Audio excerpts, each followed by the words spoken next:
Cindy Seaton is a local first-time author who documents in her book, Beauty from Ashes, the struggles of raising her autistic son, Kyle.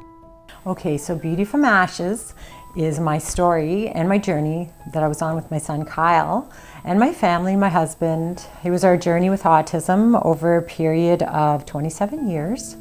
The story was written right up until February of 2017, so actually everything that happened right up until that day, well, not everything, but a lot of what happened up until that day was documented in my book. And so we kind of really had a roller coaster life.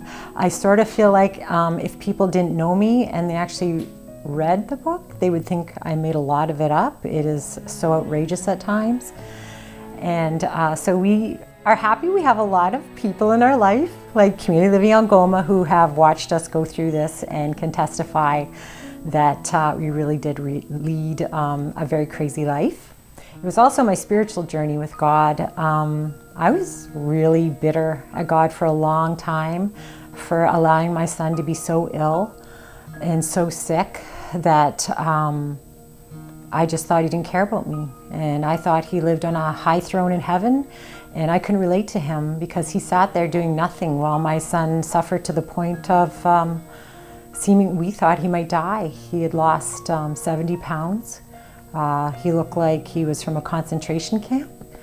And when we went into the doctors one day and asked if we could have an appointment maybe to another specialist, the doctor said the medical community had run out of options for our son. And that just hit me like a ton of bricks. Where were we to turn after that if the medical community couldn't help Kyle anymore? And I've learned that when the medical community runs out of options, that's where God's resources can really begin, because that is when He can really come into our lives and He can be glorified from the pain of what we're going through. As hard as we tried to raise a son with autism, and as much as we wanted to be good parents, help our son, keep him within our home, there's a point when you're raising a child with severe autism that you begin to crumble, and you need resources, you need help. Your first resource is God. You need God. We can't do this without God. We should be divorced. We should be crazy. Our kids shouldn't be at home anymore. They should have run away a long time ago.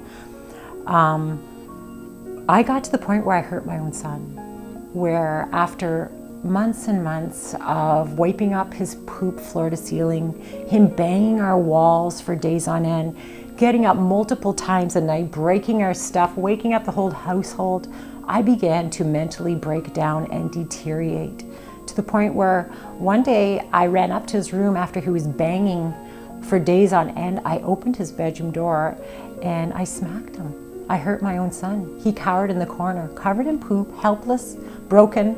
He had no one to turn to, and I hurt him. And people need help. There needs to be resources. CLA came into our lives around that time, and they began to help us, and it changed our lives. It changed my mentality. I got more rest. I got more help.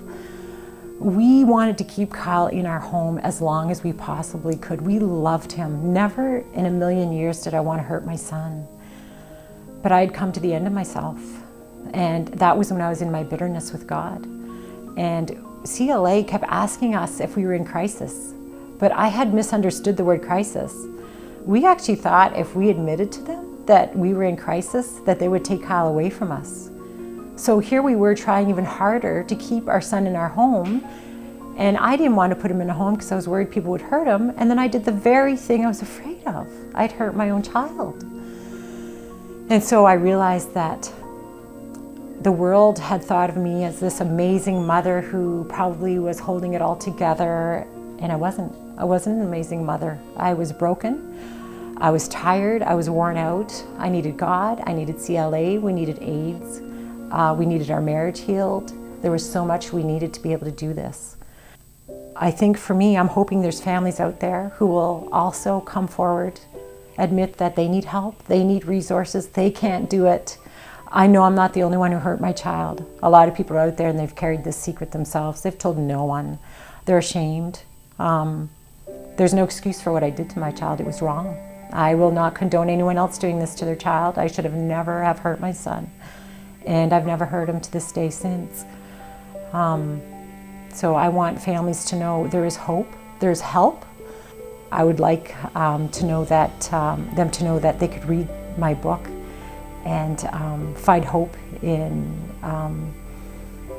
reaching out to God, reaching out to an organization in their community that maybe could help them, reaching out to family members, letting other people know they're struggling and not trying to carry this burden on their own. Kyle was, you know, he was just having a really rough spell, and he was just covered in poop head to toe, and his room was full of poop, and I would go in his room and he would wrap his arms around me covered in feces, and I would hug him and I would hold him.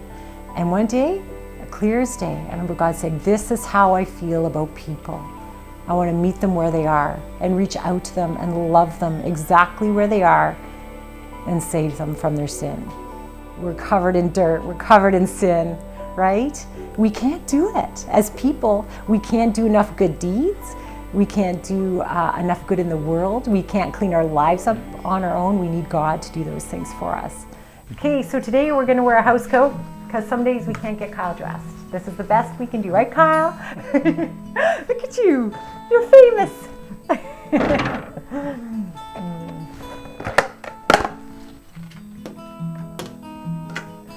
Okay, this is my son, Kyle.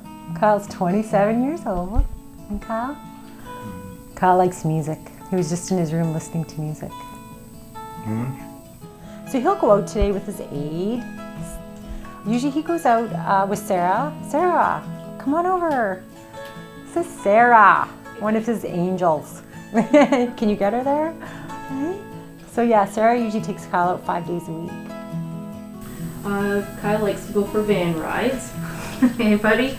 So we go for lots of van rides, and he really likes to go to parks and beaches and things like that. One of his favorite places is Rock Lake, so we go to the beach there often, and it doesn't matter if it's nice and sunny out or not, he still likes to go there, and we have picnic lunches.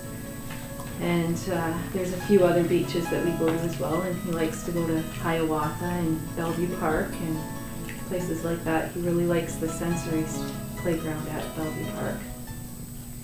Here's Kyle's favorite person. It's a main attraction, eh, Kyle?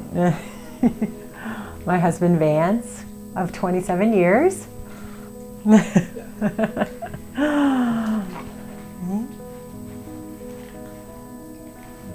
You like Daddy? His favorite thing to do is to go for a ride in the truck with Vance. One of his favorite things, eh? He enjoys long drives. I think they're somewhat relaxing for him, eh, Kyle? So up to Pancake and back in the truck.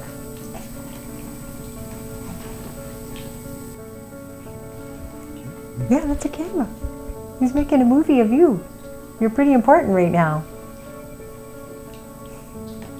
Even though we had a horrendous situation, there's still joy in it. You can still have joy, even though your situation might seem hopeless.